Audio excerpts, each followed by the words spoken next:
Welcome to Gen X to Gen Z. I'm your host, Buford Brown. And Ashley Alvarez. We have L.A. Jackson on the drums. And Monique, who stirs up our drinks as well. Ashley, what did you do this weekend? It was like 100 and something degrees. I stayed in. If I'm being honest, I stayed in. I stayed in. When I worked out outside, it was almost 8 p.m. when I had to go, and it was still 97 degrees. So you don't like to work out in the heat so you could sweat more? Well, 8 p.m., the heat was already still at 97, so that was good enough for me. That was good enough for me. What'd you do? Spent some money. You can't leave the house without spending money. And I want to let you guys know, too, just so you know, Ashley is the realtor that actually sold me my house in Livingston. Let's clap it up for Ashley. Excellent real estate agent. I'm very happy with my purchase. She was very, very good throughout the whole process. Kind of want to get that out there. Speaking of real estate. How do you feel like buying a new house now? Well, I'm just glad that I didn't have to. I'm glad it's not, first of all, the 60s or 70s, because I probably wouldn't have been able to buy a house. Exactly. Why is that? Well, I mean, have you heard of redlining? Of course. Yeah. So, I mean, it's a sad situation, but, I'm pretty privileged now to be able to make that purchase. In the 60s or 70s, there was a thing called redlining where even if you were qualified and had the money, you wouldn't be able to buy the house because of your race. They restricted the locations where you guys could shop. Yeah, so basically that's what created your ghettos, because we could only buy in certain areas. And in those certain areas is where they put the liquor stores, the gun shops and all the pawn shops. So I'm glad that it's 2024 so I could actually buy a house. Yeah, I showed you everywhere. You were up to buy wherever you wanted this time. Yeah, we went throughout the whole Central Valley. I don't know. I think it's a shame, though, because it's going back to redlining real quick. I think it's still in the real estate literature when you buy a house. And I know you deal with a lot of the paperwork. Yeah. I mean, like, it's still there in 2024. That's ridiculous. But, I guess that's the world we live in. And then there's a reason why, I guess me as blacks and probably you as Mexicans, too. Because did you guys deal with that or? Definitely had our sections in town where we live, which typically people try to push you to live there as well. So we had some of that as well. Obviously not as strong as you guys, but we do have our places where we live where people announce that this is where we live. It's usually the places that don't even have sidewalks yet, that park in dirt and stuff like that. So it's a little labeled still. And then it makes it to where you're just off to a late start. And I think the literature literally says Caucasians only can buy in this, in this area. That's just crazy. Whatever. I mean, okay, so the thing about it too, man, is, interest rates now, oh my God, I think they're going down. But when I bought it, it's like, I'm going to be honest with you, it was 7. I'm almost embarrassed. It was 7.6. I think it's come down to like maybe 6.5 or something. Yeah, the most. Down, I think because of the election year. But I mean, even with the interest rates that high, do you think you should still buy? I believe you should. I think you shouldn't let the rate scare you. There's been way lower rates, but there's also been double the rates we have now. So it's always fluctuating. It's always going to be on and off. So you can't really postpone your purchase of a home whenever it's convenient to the market. When you're ready to buy a home, you should use whatever market it's in to your advantage. So don't let that scare you off. Well, I have a question for you since you're a realtor. Go ahead. As a first-time home buyer, how would you approach my home buying process? So if you come to me as a completely first-time home buyer, which a lot of people are, you lack knowledge. So this is where I step in and I educate you on the market and what it is, the process of home buying. I want you to feel comfortable if this is the market you want to be buying in, if your financial situation is it convenient to you to buy a home? So first thing I do, I try to be as transparent with you as possible. If it's not your time to buy, hopefully you come back to me when it is. But I will assist you on that as well. So I would make myself accessible as well. I know it's a scary process. You have questions. Definitely. So I make sure to tell my buyers, like, you have a dumb question, please ask me, please text me, please call me. It'll take less than a minute. And that way you're more comfortable in that as well. So just being transparent, usually with the home buyer, is what really brings you their trust and is what we as realtors want with you. That's good to know. Yeah. Monique, can you bring us some tea, please? Thank you. Dying for some tea, something hot in the morning to get me going. Appreciate that. You could just leave it on the tray. Thank you. Thank you. Cool. If I'm a seller, Okay. let's just say I'm a seller, right? What would you do to help me market and then sell my home? So marketing, usually you think of, you're going to send out postage, you're going to send out, you're doing open houses, you're going to blast it on social media, and I'll do all that. I do all that as well. That's what marketing it is. But marketing will work when you have the steps before that. So before that, I try to educate my sellers. Why are you selling your house? Are you selling it because everyone's pressuring you to? Because they tell you the market is good for sellers right now? Are you selling it because you have to, and stuff like that? So we try to get a conversation in, get the real reason why you're selling, and then we try to get a game plan after that. So we're going to ask you your time frame and all that stuff. I educate you on the market. Same thing like my buyers. You have to educate you what kind of market we're in. So see what buyers want during that market, what sellers are getting during that market. So that way when we market and we list your home, we attract the buyers itself without all the big household marketing ways, but instead by offering what they are looking for in this month or this, if they're looking for lower prices, if they're looking for sellers who are willing for a longer escrow since loans are being extended because of high rates and all that. So I do my research first. I get you in and tell you exactly what buyers want to sell you your house in less than a week. Now, do you see that list prices are, by the time they actually sell the home, they're either higher or lower than the list price when the house is actually sold? What are you seeing more of? It depends on. I see a little more of under asking, so if everyone overprices it. Mm-hmm. I try to actually price it where it's supposed to be, so that way we have a little bit of game plan, but not either where we overprice it and no one wants to look at your home. So it's important to find a balance. We can't list it for so little and then have everyone come in and offer even less.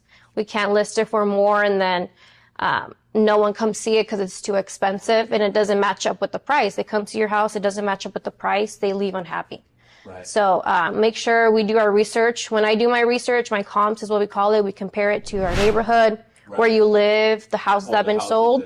I do that on my own, and I do that with you as well. So I want you to know exactly where I'm getting my information, what you think your house is worth, if you have any input. Do that with me. Yeah, I'll let you know how much it's worth, and I'll show you how I get that price. So we're both on the same page, and you're both happy. Okay. Yeah. Well, we're going to go to a short commercial break. When we come back, I'm going to let you know how, as a business owner, you could buy a house without supplying W-2s, W-9s, or taxes. So we'll see you after the break.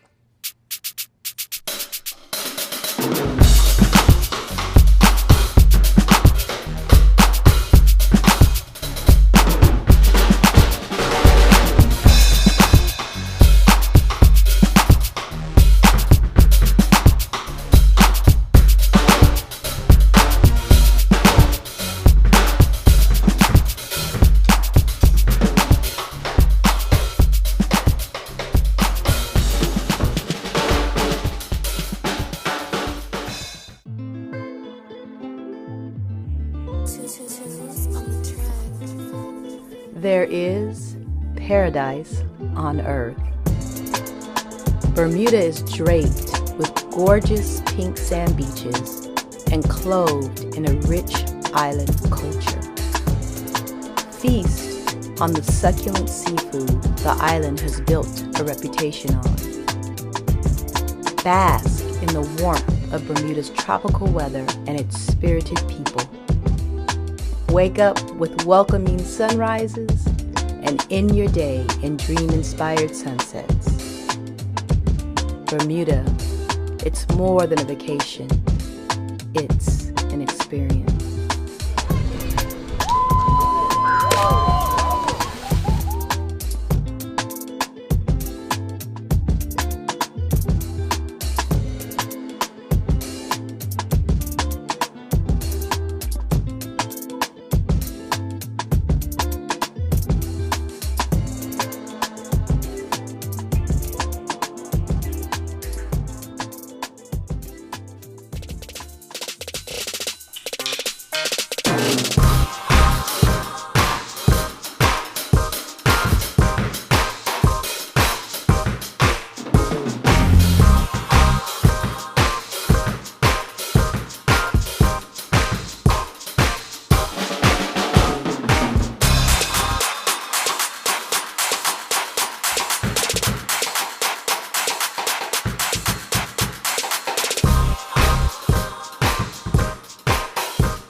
Welcome back to Gen X, Gen Z. I'm your host, Buford Brown. And I'm Ashley Alvarez. And like I promised, I'm going to let you guys know if you're a business owner, you can buy a house without showing any W-2s, W-9s, or taxes. I know I did it. Mm-hmm. I did it actually with Ashley. Yeah. How you could do that is we have a friend I know named Isaac Sanchez. He works for Virtual Lending. They have a program right now that he's actually emailed me yesterday. They're taking all kind of people. If you have been in business for 2 years, you have an EIN, all you have to do is provide a P&L statement. That's it. So a P&L statement, your profit and loss, which your business does. All I did was put that on a Microsoft Word document, sent it to him, and I bought a house in Livingston through Ashley. I'm going to go ahead and leave his name, his information, so if you guys are interested, please contact Isaac Sanchez. He would love to assist you. Of course, it definitely opens up a lot of doors to entrepreneurs in a way, especially for realtors and businessmen. Like me as well. I've been looking into the program because as a realtor, it's hard because your income is on and off, your business is on and off.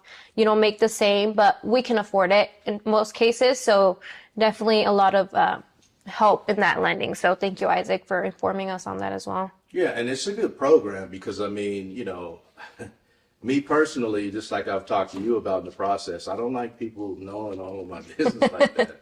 And maybe you have ventures that, you just don't want to turn over. And if you're making the money, you should be able to buy a house. So, sometimes I just felt a lot more comfortable just showing a PL statement versus my taxes, this and that. Because anyways, I don't want to get into what I do with my taxes, but we all make the connection. So I got one more question. Yes. Ashley. At this time where these rates are so high, do you think you should still be looking to buy a house, or should you wait, and why? I have this thing where I tell my buyers, it's number one question, especially right now. Yeah. I tell them you marry the house, date the rate, and dump the rate when it's the right time. So that kind of doesn't mean shop right now. Hopefully, the rates drop in a month, and then you lose your house because the rates never dropped. So that's not what it means to go out and buy something you can't afford. It just means if you're ready to buy a house, if you can afford it already, just buy the house. Because maybe when the rates drop, you're not in the situation to buy a house anymore. So the right time is not when the rates drop. It's not when the market is up and down, because there's never going to be a perfect market. So.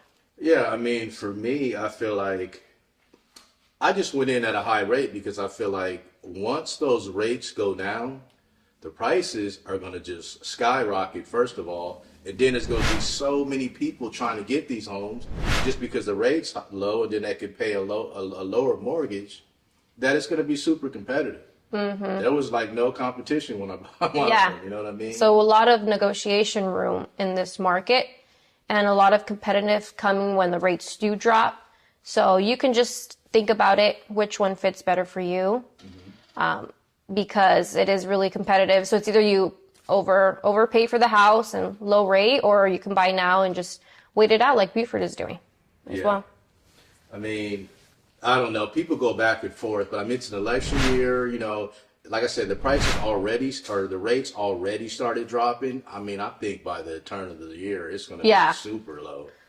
It's kind of looking like the third quarter around there, so the end of the year a little bit. That's a little bit of our predictions as realtors, but you never know. But that's kind of what it's looking at. Well, we'll be right back to Gen X and Gen Z after these messages.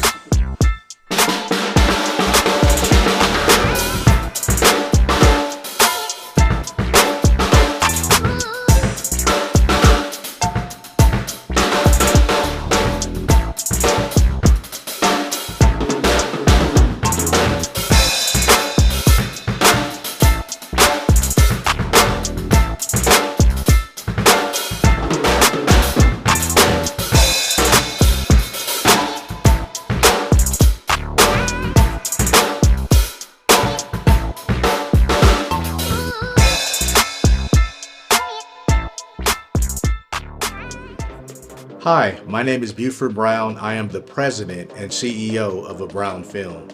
I would like to personally invite you to take a creative journey with me.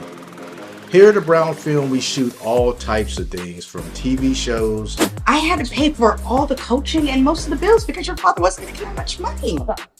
He's still right making that much money in it. No. Documentaries.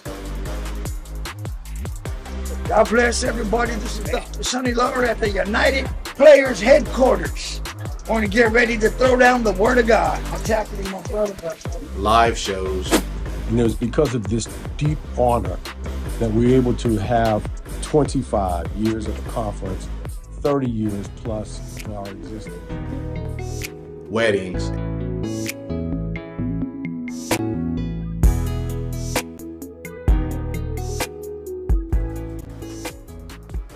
And even feature films.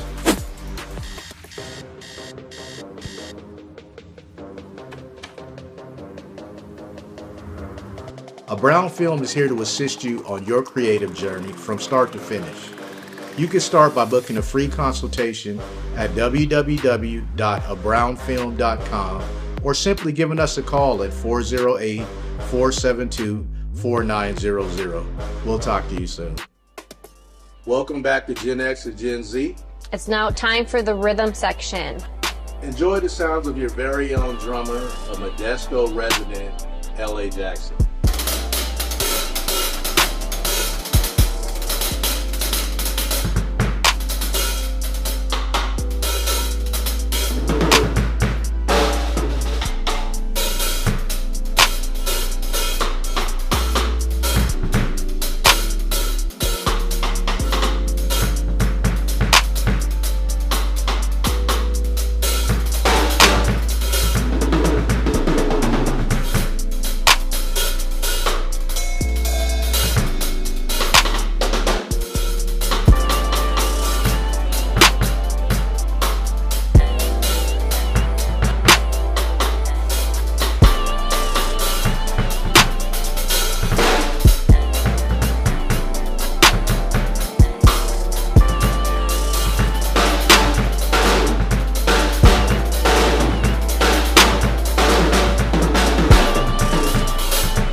Let's give it up for L.A. Jackson.